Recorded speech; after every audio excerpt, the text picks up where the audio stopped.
Thanks everybody for coming today. It's Bligh Tanner's pleasure and my pleasure to host everybody, and really appreciate everyone taking the time to come to our office and give us an opportunity to share some of our recent project work within the heritage space.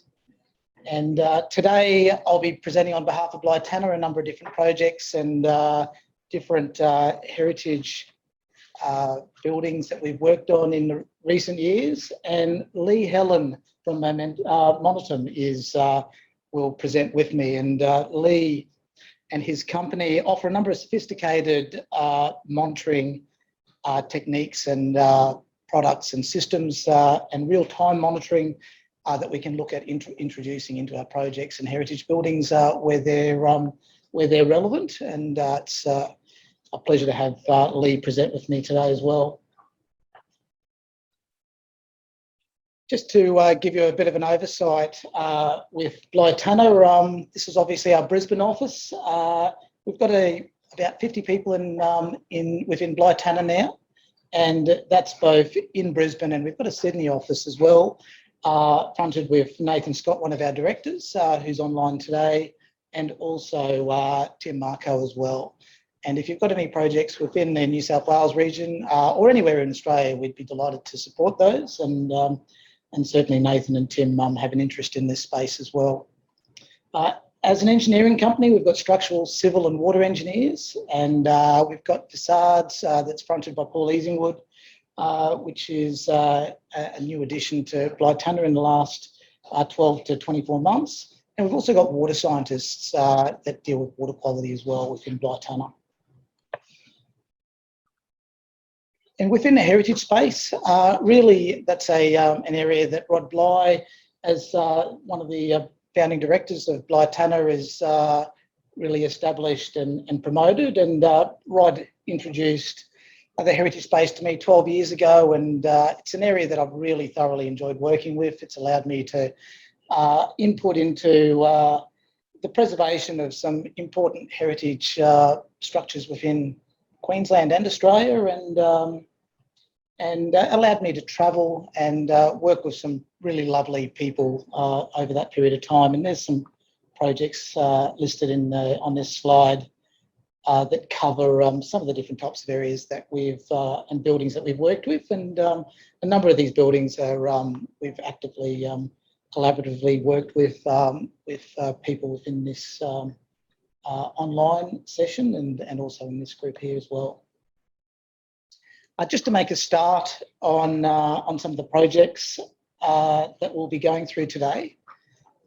The Toowoomba Goods Shed, it's a project that we completed about 2 years ago, and it's been a project that I've actually really wanted to have an opportunity to present in front of a heritage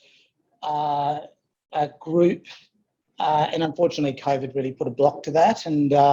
And so I think this is my first opportunity to actually share the outcomes of this project, and it's something that I think we're very proud of in terms of the achievements that we've made. And there's some components in this building that were very complicated that we've in some ways simplified the delivery of how we achieved the final outcome. To give some stats on the Toowoomba Goods Shed, it's 130 years old. It's 120 metres long and 22 metres wide.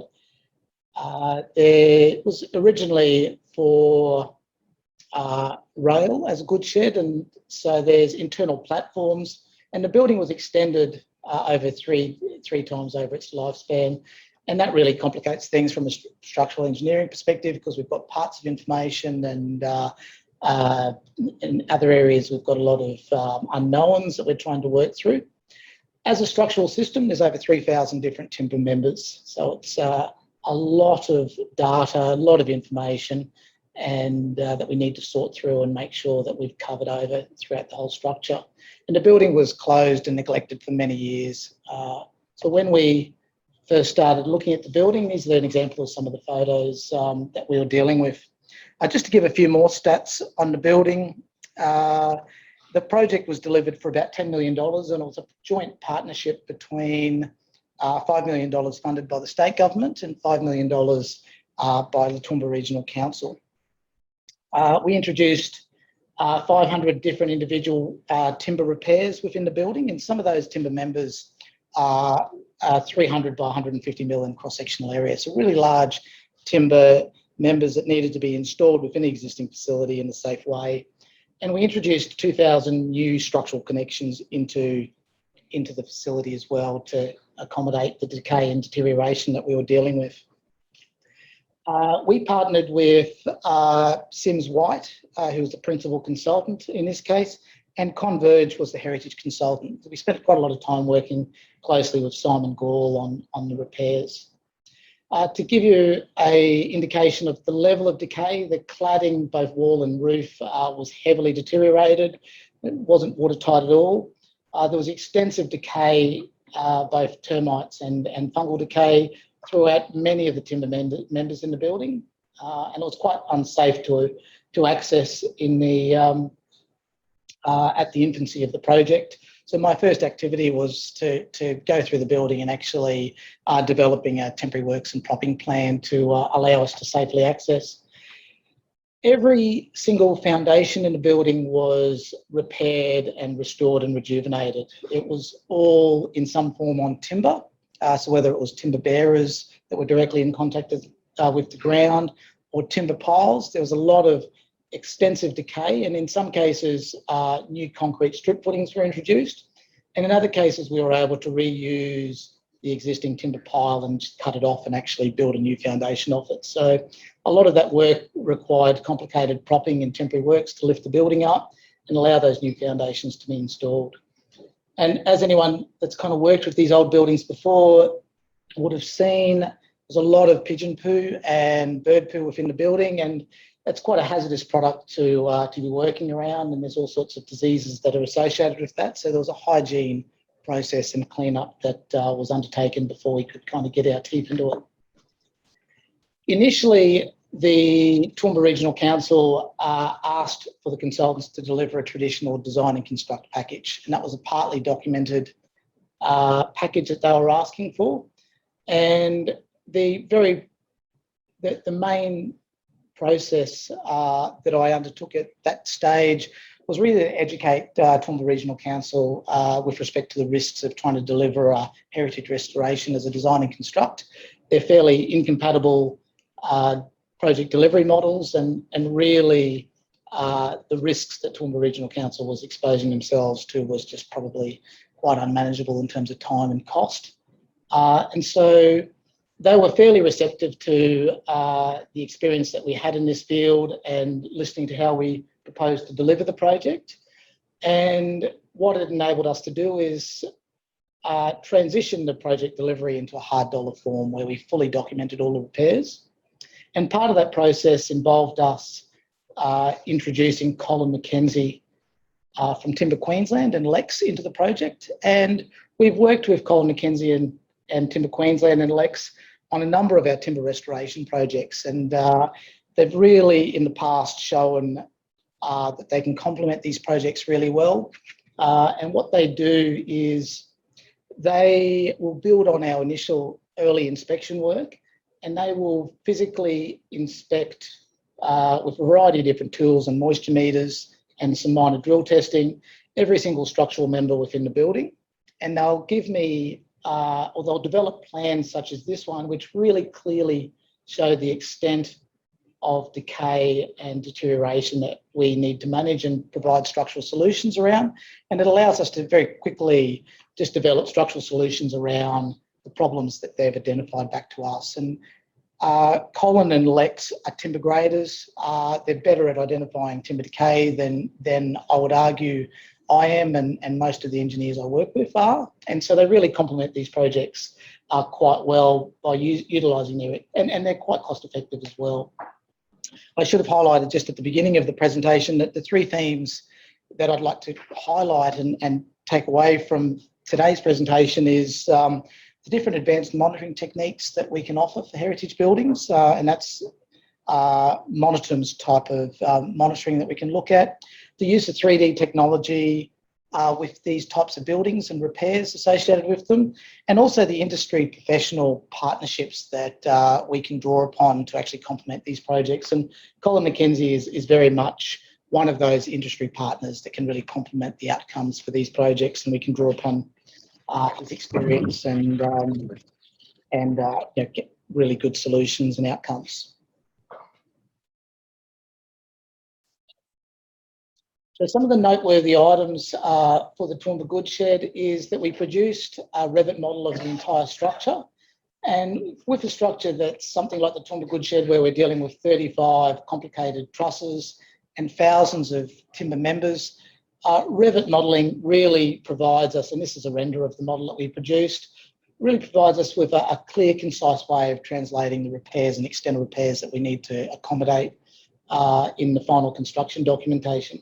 So we built on Colin McKenzie's work, and we documented all of the different repairs with the use of the 3D model that we generated. Another noteworthy component to this project is not only were we required to actually upgrade the building to suit current standards, so that's wind code, which most timber structures don't comply with, the current standards that we're dealing with. Toowoomba Regional Council also required us to design this for crowd loading, which is essentially what, as a structural engineer, is referenced to as an importance level 3 structure. And that impacts on us because we have to design for a higher wind load, so a more rare event to accommodate the higher numbers of people that potentially are accessing the building.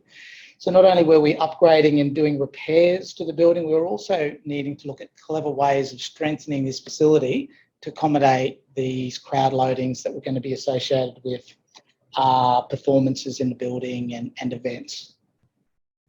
And this required us to produce an exhaustive number of repairs and connections and plates in a really clever and concise way, which I'll talk about in the next slide. Another noteworthy item that we've introduced into a number of projects in recent years is physical load testing. And in this case, the ground floor office wasn't accessible. It was about 600 mil off the ground. It couldn't safely get to those joists and bearers to identify their condition. And so we specified for physical load testing to be undertaken, which is either using sandbags or water of a known weight, and we carefully load that up and then measure deflections and structural performance. And we're able to confirm and satisfy ourselves that the floor in the office area, which is really the main entrance to the entire facility in this updated condition, was safe to access under crowd loading. And we also prepared something that I call a kit of parts and repairs. And it's something that we have produced on a number of projects before. And what the kit of parts and repairs are is it's a series of standardised connections and repairs that may be applicable for new repairs that we need to introduce to the building, but also for the what-if situations when we remove the roof sheeting and we identify that there's additional decay that we weren't aware of. It allows us to ask the builder to actually schedule and order upfront in the contract a number of plates and brackets and additional joists and bearers, or in this case, purlins and members, so that they're available on site if we do find additional problems. We also utilise this technique on Albert Street Church really effectively, where the materials were available on site in that what-if situation, so that the builder wasn't delayed and we can kind of get on and seamlessly deliver the project. And so this plan here kind of shows a level of the connection detailing that we produced. And many of these connections were reinstatement of what was already there. And in some cases, they were upgrades or allowing splices where a new timber member had to be installed. And this is just a reference plan and an example of the level of specification notes that we've introduced onto the drawings. And just to quickly go through some of the final photos, or the final product photos that the professional photographer has taken. The new timber is clearly visible in this case because it hasn't aged and blackened. And you can see some of these brackets are actually the original plates that have been reconditioned and painted, and some of them are the new connections that we've introduced as well. And the ways that we introduced some of the strengthening requirements was through introducing some base fixity in that base connection, which I think was as discreet as we could kind of make it. And some of these plates here to introduce some tension capacity through these braces was another one of the strengthening components that we introduced as well. the complicated connections, and you can see that by that shape there, that was a fabricated plate where we were trying to tie in 4 different, or even in some cases 5 different members around a heavily decayed node. And a lot of these connections we went through very carefully with Simon Gore from Converge to make sure that they were as sympathetic to the heritage fabric as they could be. The front office that was restored, and the upper level was heavily deficient in terms of the allowable loads based on the current standards, but it wasn't required as part of the repurposing of the site, and so that's just been closed off and inaccessible. And that's just a couple of examples of the platforms that were restored. And that decking is the original timber, and the subfloor was rebuilt because that was heavily decayed and deteriorated.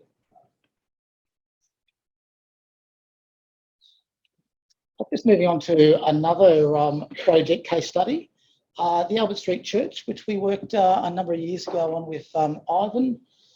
The reason that I thought this would be worth sharing, just see if I can close this window down, is the use of technology within the building. And this is something that, as structural engineers working in the heritage space and other projects, we kind of take for granted, but it is very much using the technology to its full potential at the moment. We had availability for this building, external and internal point clouds, and we used those point clouds to build the structural model. Our role with the Albert Street Church initially was around the review of the capacity of the timber trusses to accommodate higher loads associated with a heavier gauge slate. The slate was damaged, I think it was back in 2015, from one of the hailstorms, and it required extensive restoration and new slate, and they were looking at the introduction of a thicker slate that was a little bit more resilient to hail impact. So we undertook our initial roles were around the structural adequacy of the existing structure to handle those loads. But as we went through the structure, there was the structural support with Kane and Ivan McDonald. It was clear that as we pulled off the existing slate, there was a lot of decay and termite damage that we needed to accommodate and repair. And one of the uses of Revit modelling that we really put to good use was the uncovered damage around one of the complicated 3D truss nodes over the copula. And this is where a number of trusses came into an intersecting point, and it was identified that there was extensive decay and termite damage. And this is replicated in this 3D. This is the Revit model that we produced for this node, and the yellow indicates the extent of decay that was identified on site. And so our structural solution involved actually sitting on site with one of our Revit drafters to actually measure and model this node, and then to develop a steel plated solution which was sympathetic to the original geometry and able to be concealed as best we could and bridged across that decay. And the solution that we generated was able to be sent directly to the fabricator to be fabricated off in terms of these laser cut profiles.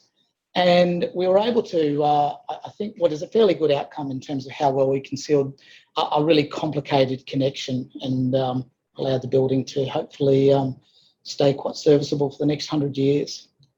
And so that's a good example where we've been able to integrate point cloud technology and also Revit modelling to accelerate what was constructed on site, and also to really clearly translate to different stakeholders exactly what we were intending to manufacture. Just moving on to the next project to discuss today, the Thomas Dixon Centre, which we've been working on with Conrad Gargett quite closely since 2017. The heritage component of this building is the 2-storey boot warehouse, which is now forming an integral part of the Queensland Ballet with respect to studios upstairs. And then we have this new development, $70 million development that's constructed adjacent to it. And the complications with this that we needed to consider is that there's a two-storey basement that's constructed as close as we could to the existing heritage building. We needed to be able to build and document this structure without imposing any damage or impacting this existing heritage building. This image is just a courtesy of Conrad Gargett and Doug and Wharf. So with respect to preserving this heritage building during construction and also post-construction, what we did to manage those risks is we documented the requirements to build the basement and also the overall building really carefully. So we spent a lot of time with specifications, and we spent a lot of time cutting sections and really being very prescriptive as to exactly how each interaction of the original temporary wall would be built. Our basement walls are delivered within the marketplace as a design and construct. So companies like Anora pick up our design and then they build it to our requirements in some form. And so we needed to prepare a really clear specification that limited the amount of deflection, both vertically and horizontally, that the structure in the basement wall was able to be exposed to in that temporary state. And as part of that construction, we also detailed a really clear monitoring regime with respect to vibration monitoring in real time. So that's while they're constructing the basement with excavators and piling rigs, they needed to keep their vibration limits to a certain level that we described, and that information was monitored in a real-time fashion. Other things that we did to understand the base point of this structure is we undertook dilapidation surveys, point cloud surveys, and we also set up a number of survey points across the face of the building. And Anora also, to supplement these different requirements, also introduced inclinometers into the board piers so that they understood how they were behaving in that temporary state. Another item that we required of the design process was that a Plaxis analysis was undertaken, which is a soil structure finite element analysis that allowed us to understand the vertical impacts or the impacts to the soil directly underneath the high level footing of the building. And that was a requirement of the contract so that we were managing, and Anora had a clear understanding of what potential settlement was going to occur underneath this strip footing and whether we were going to deal with any rotation of the strip footing, not only immediately after the construction of the piled wall, but also in a 10-year state once the soil redistributed its stresses through it with the final construction. This slide just shows an example of the types of things that we documented within our early works set. So the plan on the elevation on the top right just shows the survey monitoring stations and also the vibration monitoring stations that we required to be installed. Just lost my mouse.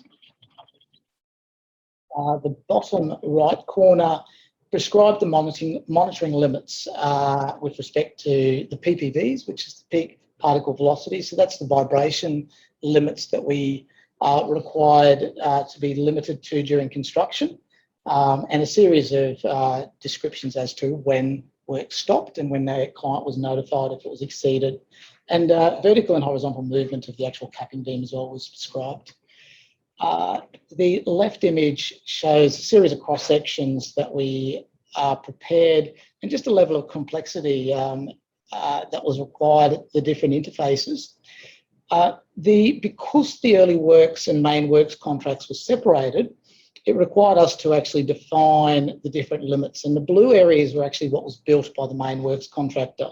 And one of the complicated components that hasn't actually probably gone that well during construction is that the early works contractor ended up not building the final building. And so in tendering the final work, the main works contract, a different builder's been awarded that contract.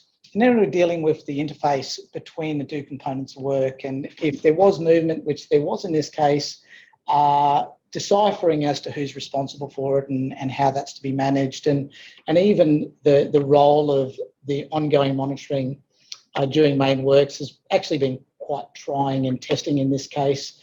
And it's just in the last couple of weeks, we've actually just introduced Monitum to the client with respect to taking over the monitoring of the building, with respect to its monitoring for the next 5-year period, and just making sure that we actually understand what's going on with this wall, and particularly this eastern face. So as part of the basement excavation, there's and this is something that Anora do as part of their documentation, but we also have piggybacked off this, is a traffic light system where, as part of the ongoing real-time monitoring, there's a green, amber and red light system, where green is indicating that we're actually operating within the prescribed vibrations and deflection limits. Amber is where we start to get close to those limits and they need to notify us and actually start engaging with us to look at preventative measures. And that did happen a number of times on this building, where there was a stop work, and then the temporary works engineer looked at introducing additional saw nails and tensioning pole and panel walls.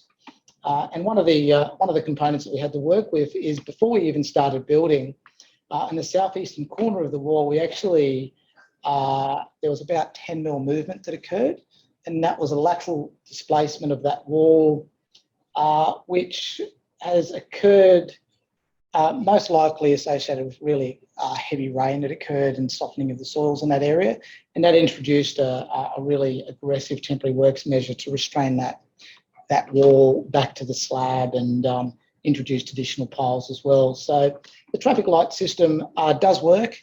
It allows us to really closely monitor what's going on with the building and install preventative measures or reactive measures to prevent any further movement from occurring. I'll just hand you over to Lee as well, who's going to take over for the middle section of the presentation. Thanks, Simon. And thanks, Simon, for that introduction, and thanks, Amelia, for all your great work in organising me today. I'm going to organise my camera first.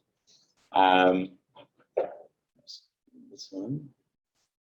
And we're just going to shift it up a little bit. How do I change it? Yes, we've got it on the camera. Thanks, sorry, I've just got to phone a friend. Does that look okay? You look wonderful. You're good. Okay, thank you. Thanks for that introduction, Simon. And look, thanks to Bligh Tanner for the opportunity to come today. I really relish the opportunity. It's not often we get to collaborate with and hear the story from the other consultants' perspective. Certainly, we take a lot of pride in the work we do. We find the projects we work on really fascinating, and to get those insights that you've just shared today around what you look for as a heritage architect is certainly great. So thanks for that. So I'll just explain a little bit about what we do. As Simon said, I'm a registered surveyor by profession. So and a number of years ago, we saw a real evolution, I suppose, of measurement technology starting to hit the horizon back in about 2012, 2013, and we've invested quite heavily in IoT, so the Internet of Things, and robotics and terrestrial laser scanning and those sorts of things over the last 8 to 10 years. So we'll just share a little bit of our story today. So this graphic, to try and explain to you all the different types of sensors and different applications, I could be here for a week. There's all sorts of different boxes and wires that we can fit to buildings now. Everything, as Simon mentioned, from vibration through to 3D displacement, so understanding X, Y, Z, so direction and velocity of movement.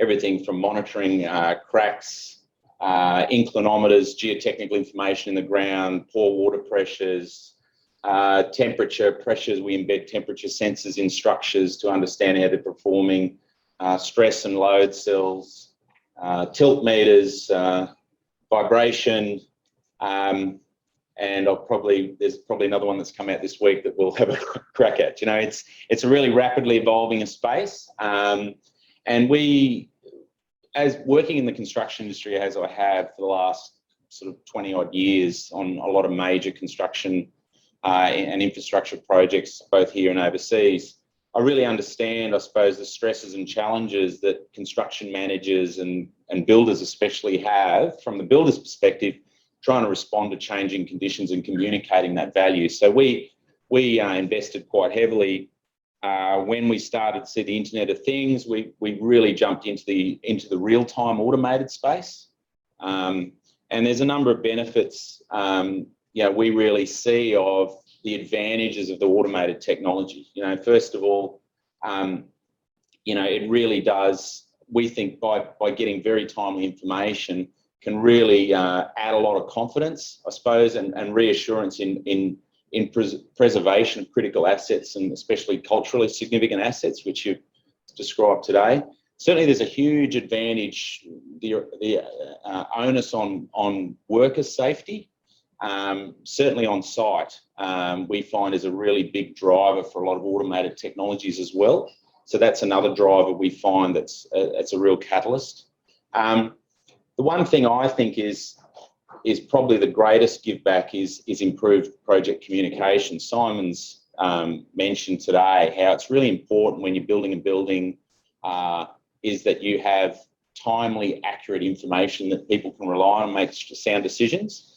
And being able to serve that up in the cloud is a very powerful way to get people to information when they need it, to make informations and have assurance around, and it builds trust between different parties. And we've certainly been a real advocate that you share the information we have on projects as widely as possible. With some projects we're successful more than others. But certainly that improved communication by having live 24/7 data on a portal that anyone can see at any point in time, be it I was inspired by a vicar in the Cross River Rail project in the UK once, and they did a show. I don't know if you all saw it, but there was some shows around how they constructed the new rail tunnels in the UK. Not Cross River Rail. I've got in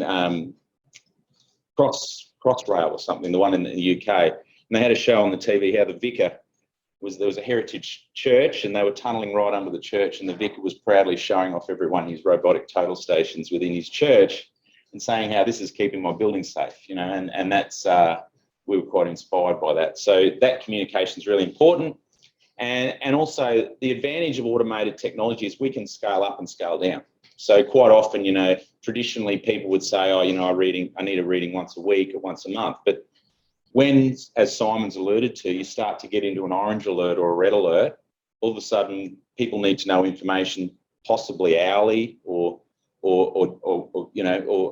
much higher frequency. So that's a very simple and cost-effective way. Whereas if you're taking manual measurements, it's usually a much higher cost to then try and take a higher frequency of reading. So the advantage of automated technologies is we can measure as little or as much as you need with really a click of a mouse. So it's a really powerful way of looking at, we believe, managing project risk and improving safety and communications on sites. So as I said, what we offer as a company, we specialise in premium services when it comes to monitoring. So we look at working with, and we've done this with Bligh Tanner before, where we speak with you guys and you guys say, well, these are the risks we're trying to manage, and we come up with an optimal mix of sensors and locations and different technologies to try and meet that need. So we specialise in the, because of experience and knowledge on what sensors work in different situations, we've worked collaboratively with people to design those monitoring systems.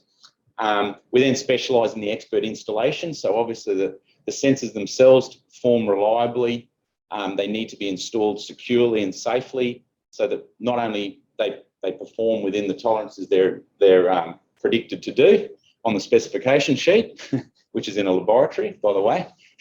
It's not out in the real world. But we can also get that data back reliably. So the power supply is stable, the communications are stable, all those types of things. They're not going to be vandalised. That's another big thing, is if you have these sensors sitting on projects, you want them to be out of way of disturbance and all those types of stuff. So we We specialise in the safe installation. We obviously then specialise in the coding and programming all those sensors to the cloud. And then we can assist consultants around the analysis and reporting. So we have an automated reporting system where we can do monthly or weekly reports, conformance reports. But not only that, we can assist people to do their own analysis within the software. So if you wanted to compare how one part of the building was moving to another part, we could do some basic types of analysis to assist you in that. Obviously, the monitoring systems, they're not a set and forget. Quite often people say, oh, you know, I bought the sensors and you stick them on a wall. It's really important, especially for some of the robotic type instruments like 3D displacement, that you've got a rigorous maintenance regime. So you're continually looking at the data, evaluating its accuracy, its repeatability, its consistency, and making adjustments where needed to ensure that the data is reliable. And we also assist clients, especially on with leasing that equipment. So rather than having the capital outlay of spending $45,000 on a robotic total station, or if you want to embed, 12 vibration units or large amounts of equipment, money, we lease that equipment at affordable rates to projects, so they're not overly burdened with upfront capital costs for equipment. As I said, so one project we have collaborated with Bligh Tanner on is the Jubilee, which is just over there. And as I said, Bligh Tanner, we were engaged by the principal contractor, Wharf Constructions, on this project, and basically we were working for them, essentially managing some of the heritage monitoring components around the hotel, the historical hotel that we see down the bottom there. So it's quite an ambitious structure, but as you can see here, there was obviously a deep excavation and obviously a piled retention system put in place, and essentially that three-story basement excavation was undertaken immediately adjacent to the northeast wall. There's a couple of photos there of the construction, which is not untypical of deep excavations. But on this project, we used a combination of survey prisms. So these were manually measured in this case, but we also put on inclination tilt sensors onto the northeast face of the building. And we also, which we added there was also some cracks meters also installed on some additional to the requirement. We also, we advised the builder to, on some critical points where there was some existing cracks, actually on some of the other elevations, we were also monitoring those cracks for displacement to reinforce anything. So the way we design our monitoring is usually we have several layers of defence. Okay, we never, that's why we work with consultants and heritage architects and the like. We never really tend to rely on one piece of information. In this instance, we're looking at monitoring the actual capping beam itself, then looking at, for example, measuring the face of the wall itself, and then as an additional backup, we'd say, well, let's measure the cracks. And ideally, if you're starting to see trends, you'll start to see trends in all those types of things, which reinforce, I suppose, the case that we're trying to build around what the building's doing. Okay, and all this was provided 24/7 via a cloud software through to stakeholders. When tolerances was exceeded, we'd send out alerts to the WAPAC personnel, the construction people, via email and SMS whenever we reached an orange or a red alert. So here's a bit of what it kind of looked like. As you said, we had points along the capping beam. We had both survey points as well as tilt meters on the northeast face, and the tilt meters were all monitoring 24/7.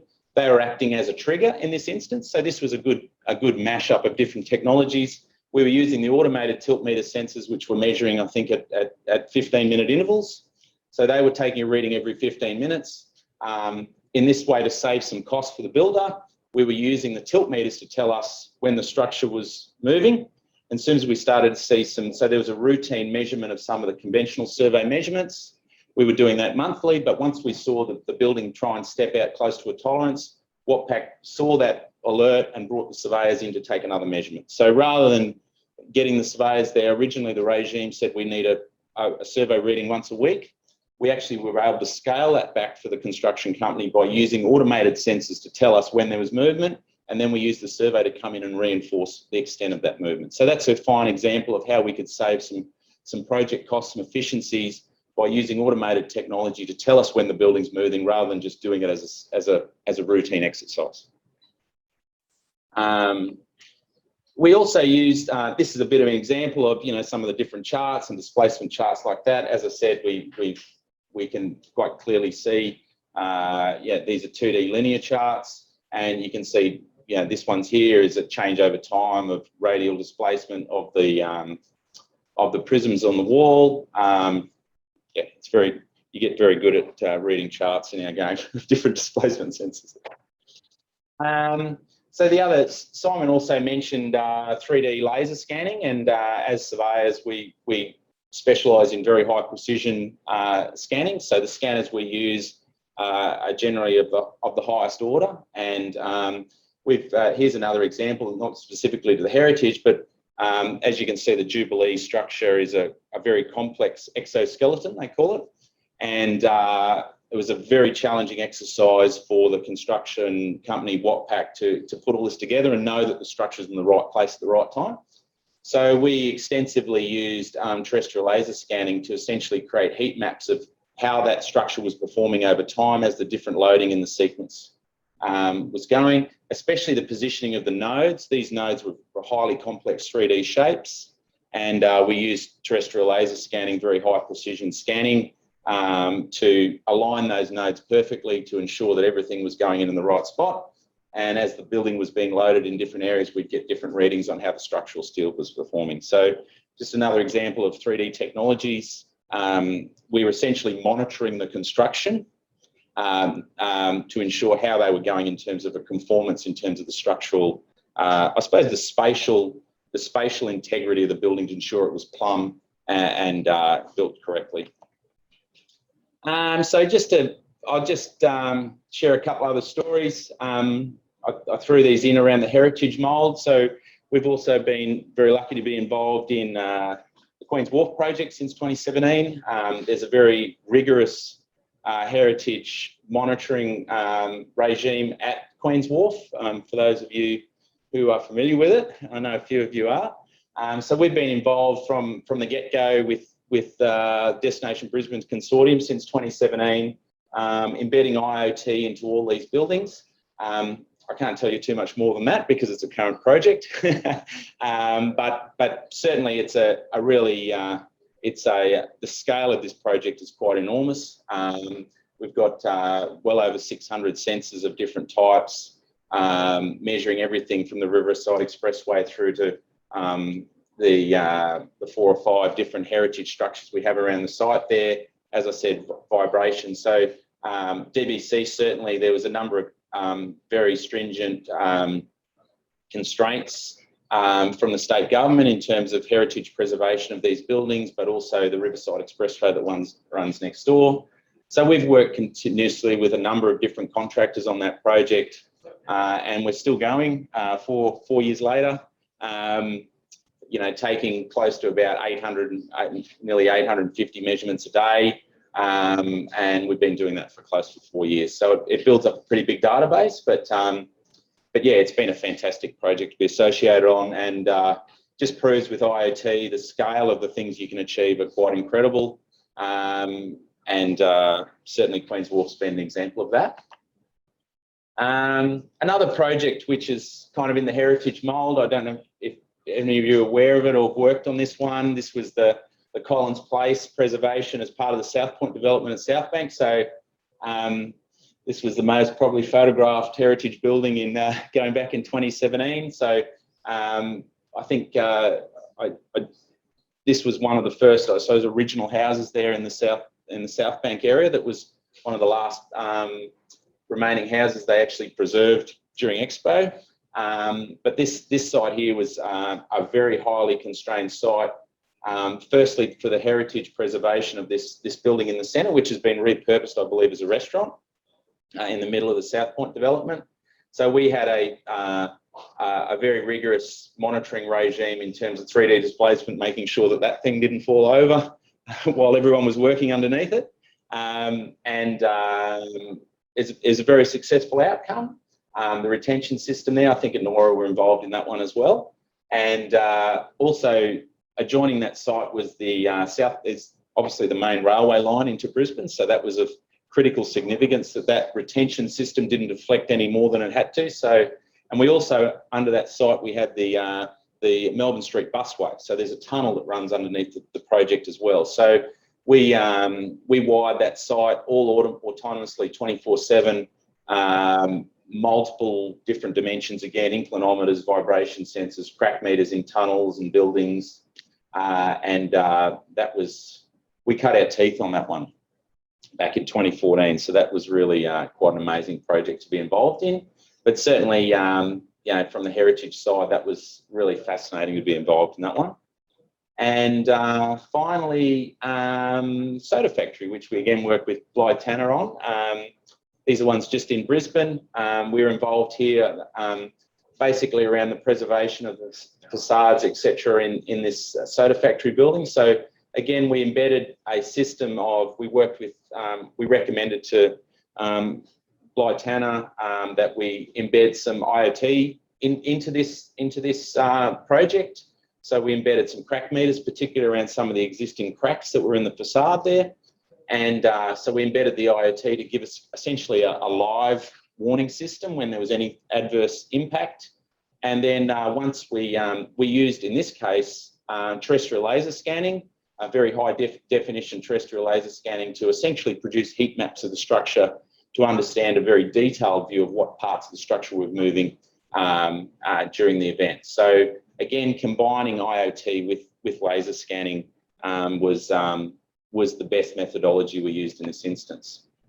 So thank you very much for the opportunity. I hope it's certainly available afterwards, but thank you for the opportunity, Simon. And it's certainly the sky's the limit in terms of your projects. I thoroughly recommend that you try and invest in some of the real-time monitoring applications for your projects. And if you ever need to contact myself or Ben, we'd be more than happy to talk to you and assist how we can help on your projects. Thank you. Thanks, Lee. I think it's really quite an exciting space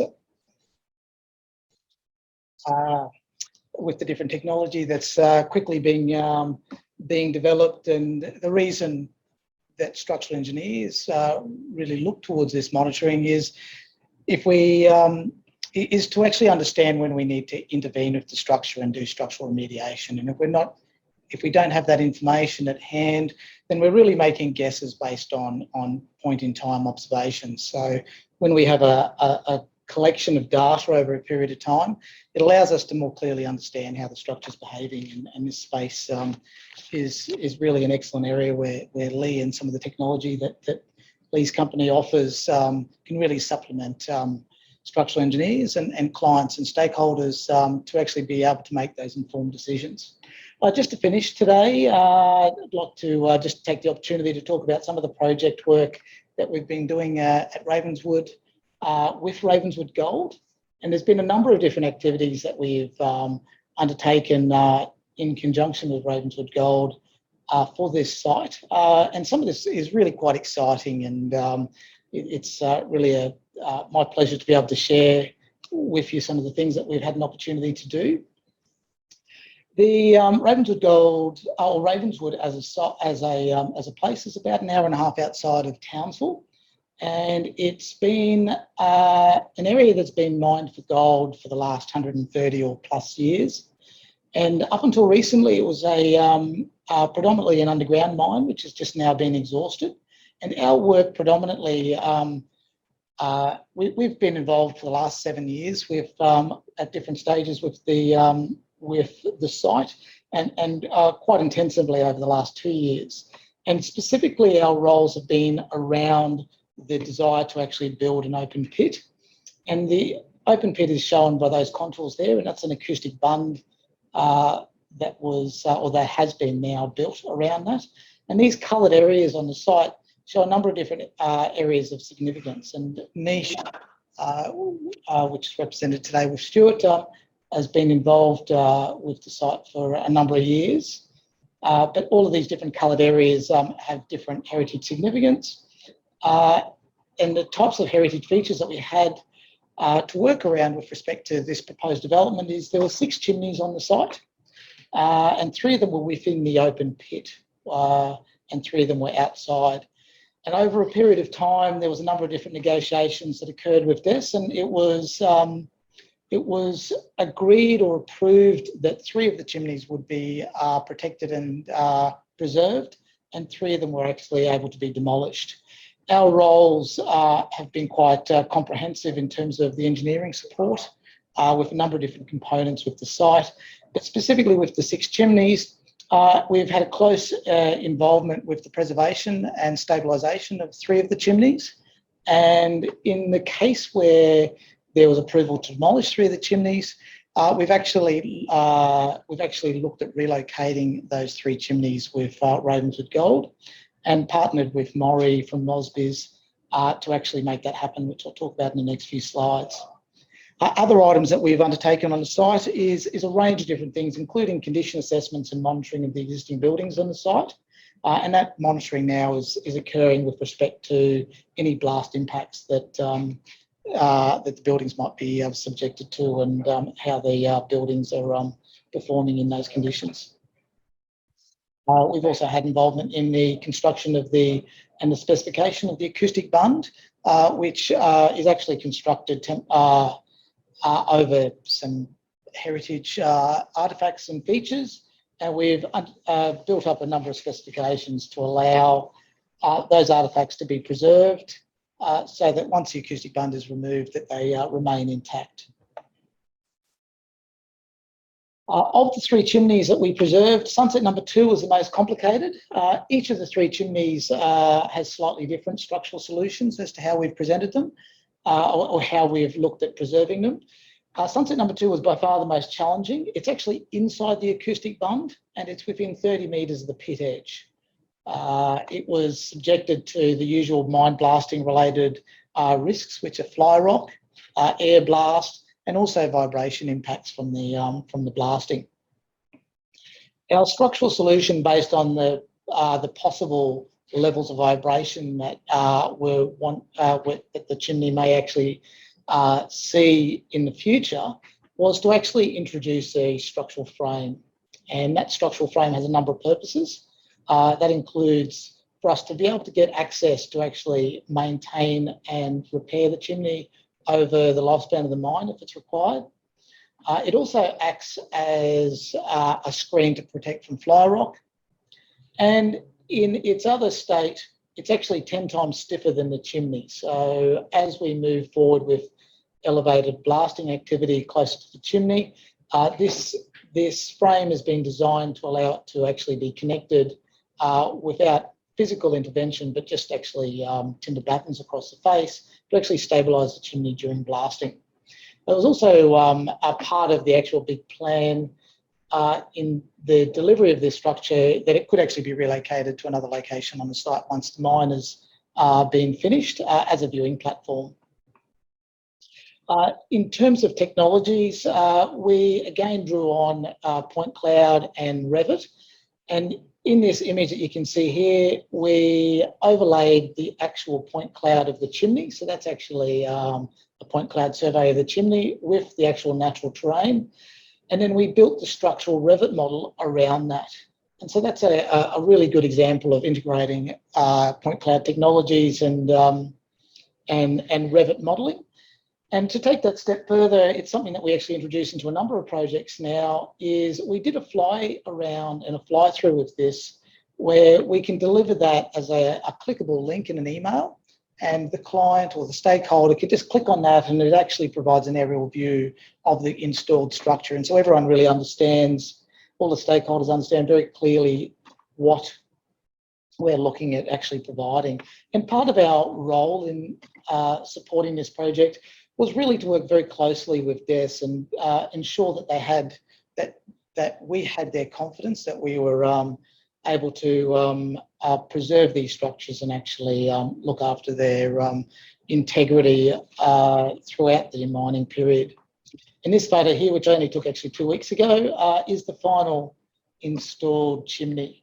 And when we produced the Revit model on the right side, we just took the screen off just because it cluttered up the inventory a little bit. But you can see that the closeness of the data that we're sharing in these formats and what the end product is. The other two chimneys are a little bit further away from the open pit, and they're on the outside of the acoustic bund. Part of the solution with all three chimneys was to undertake a full restoration, and Mosby's Maury, who's here today, that a lot of you have worked with in the past with respect to heritage restoration work, heritage masonry restoration work, undertook all of the restoration work with the three chimneys that we were preserving. And that included the full repointing of any decayed and damaged masonry and mortar, as well as the stitching with heli bars of any cracks, just to ensure that the structural integrity of the chimneys was returned back to its original state prior to us commencing the mine activities and the blasting. Part of our solution, which draws back onto that technical expertise, was to involve Bill Jordan, and he's still involved in the project. I initially worked with Bill in Singleton. He's one of the foremost engineers within Australia with respect to working with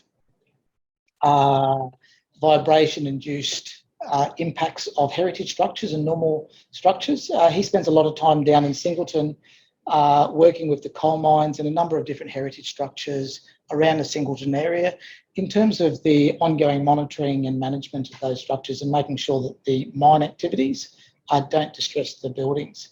As part of his work over the last 20 years, what Bill does is he sets up a series of vibration monitoring and accelerometers and geophones on the structures.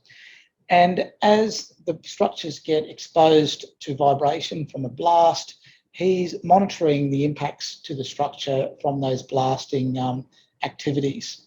And over a period of time, he builds a collection of data, and then it gives him confidence to be able to tell stakeholders whether the PPVs or the blast vibrations that the structure may be exposed to can be safely increased without actually causing damage to the structure. So part of our solution with the two chimneys is actually to not introduce any structural intervention, and it's to monitor and manage the structure through that ongoing real-time monitoring that Bill's currently undertaking for these two chimneys.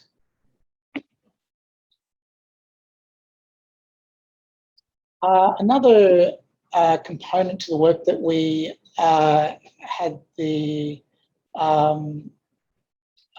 ability to support was the three chimneys that were actually approved for demolition. At the time when the approval was granted for the demolition of these three chimneys, Rio Tinto had actually coincidentally accidentally damaged some Aboriginal culturally significant artefacts, and Ravenswood Gold was actually quite concerned about the public perception of just demolishing the chimneys. And it was kind of at that stage. And they're also, in terms of a corporate player, they certainly wanted to do the right thing, and right thing in terms of the community perceptions, and if possible, preserve the significance of the heritage as well. It was at this kind of, during these conversations, I raised that we'd actually looked at, on a number of previous occasions, the relocation of chimneys. And in the past, I probably looked at it about 4 different occasions, and the costs associated with it and a range of different other factors. We'd never actually physically moved it, but the opportunity presented itself, and I quickly offered to produce a couple of drawings and diagrams as to how we'd do that. And I think Alyssa and Eloise are on the online listening to this presentation today. We sent those images through to them, and I didn't hear anything back for 3 months. And then I got a call from Eloise, and she indicated that we're going to move them. And so I kind of said, okay, well, we've got to kind of take a step back, and we've got to build up a really clear methodology and a set of structural documentation and meet all of the different workplace health and safety criteria. And over the next 2 months, we prepared all of that documentation and went through a number of different workplace health and safety regimes and protocols to satisfy a range of different stakeholders that we could do this safely. And this image here shows the very first chimney that we lifted. And I should mention, a big part of this relocation was working really closely with Maury and Mosbiz. And I think that was a real integral part of the development of this methodology and the sequencing, is that as a structural engineer, when we're working with something that's a little bit out of the box and there's a risk associated with it, it's important for us to actually take people that are going to be doing this work along for the journey with us and ensure that they're comfortable with it and actually drawing on their experience. And that's very much what we did with Maury in this case. And in many ways, the initial schemes that we came up with, Maury took those away and had other thoughts. And over the period of 2 months, we slightly modified and adjusted how we were going to do this till we came up with the solution that was actually implemented on site. These couple of images show you the level of methodology that we delivered to the different stakeholders so that there was a real clear understanding with respect to all parties in the project exactly how we were going to do this, and that there's no ambiguity with anybody in the chain of supply as to what was actually going to be undertaken. The lifting frame that we developed, the beauty of this frame was that we designed it so that one lifting frame could lift 3 different geometry chimneys and every segment within each of those geometries. And we were dealing with square, octagonal, circular. They range in diameter from 800 mil up to about 2.5 metres. So this frame is highly adjustable. There's lots of holes and adjustments that could be made. And it actually worked surprisingly well. And we're even able to lift the bases of the chimney, which were originally going to be left in place and actually not relocated to a safer place. And just to talk about I'll just click to my page, just to talk about the methodology that we, and how we did it. The base of each lifting point has been strengthened to form essentially a stiff beam. And we did that using heli bars from Ancon. And Maury ground those into the first 3 courses of the bricks. And so we had a competent stiff beam to actually lift from. We also introduced a number of, and really this was just as an extra safety measure to prevent any loose bricks from falling. We also introduced lots of dry fix anchors from Ancon again to engage all of the bricks around the perimeter, particularly the inside coursing. So the inside coursing of each of the chimneys is heavily friable. It was a lot of those bricks were almost fully falling out, and so we were interested in engaging that and just making sure that we didn't have loose things fall out. So once those beams were actually installed in the heli bars, there was about a week delay because the epoxies that are used to be compatible with lime mortars actually go off quite slowly. So we didn't get the strength that we needed until about a week after they were installed. The next step was actually to carefully install the holes for the needle beams and grind out the mortar, which is what was undertaken on the day that we lifted them. So Maury and his team got in there and actually installed all of the holes to allow the needle beams to be formed and installed. We then lifted the frame over the top, and you can see that the actual needle beams are underslung from those frames, and all those bolts were installed. The upper frame was secured in place, and that could be pulled in, and that was all bolted off. And then we installed a series of packers to tightly support all of the structure. The work area and scaffolding was then cleared, and we went through a careful regime of incrementally increasing the load on the crane that was lifting until it broke away, and then we held it there for 60 seconds to make sure that the whole chimney held in place. And then following that, we were able to carefully relocate it onto each of the trucks, and then the trucks moved onto a haulage road to relocate it about depending on which chimney we were looking at, between 1/2 kilometre and 1 kilometre away. The important part to highlight in this methodology is that my non-negotiable when I'm talking with clients, and there's been a number of opportunities in recent times where we're talking with people about doing these types of masonry lifts, is to involve skilled heritage masonry. And really, my non-negotiable is that Maurie needs to be working in partnership with us on this project. And we need to make sure that we've got a skilled set of riggers, scaffolders, craneage and haulage team as well. And the last slide that I have for tonight is just showing a couple of videos, if I can double click them, just indicating this was the first lift. So we had probably 30 people observing and videos recording as we lifted this first. And interestingly, it was just pure silence as we lifted it, and I was holding my breath and thinking I'd be looking for a new job if it didn't work. And this was one of the bases which we're able to use a lifting frame for. And the heaviest lift that we did was about 12 tonnes, and down to about 5 tonnes for the first chimney top that we were able to pick up. If we did this again, I think we'd comfortably lift up to 10-metre segments and even look at techniques to actually lift larger. So I think the confidence and experience that we've drawn from this really allows us to upscale what we do.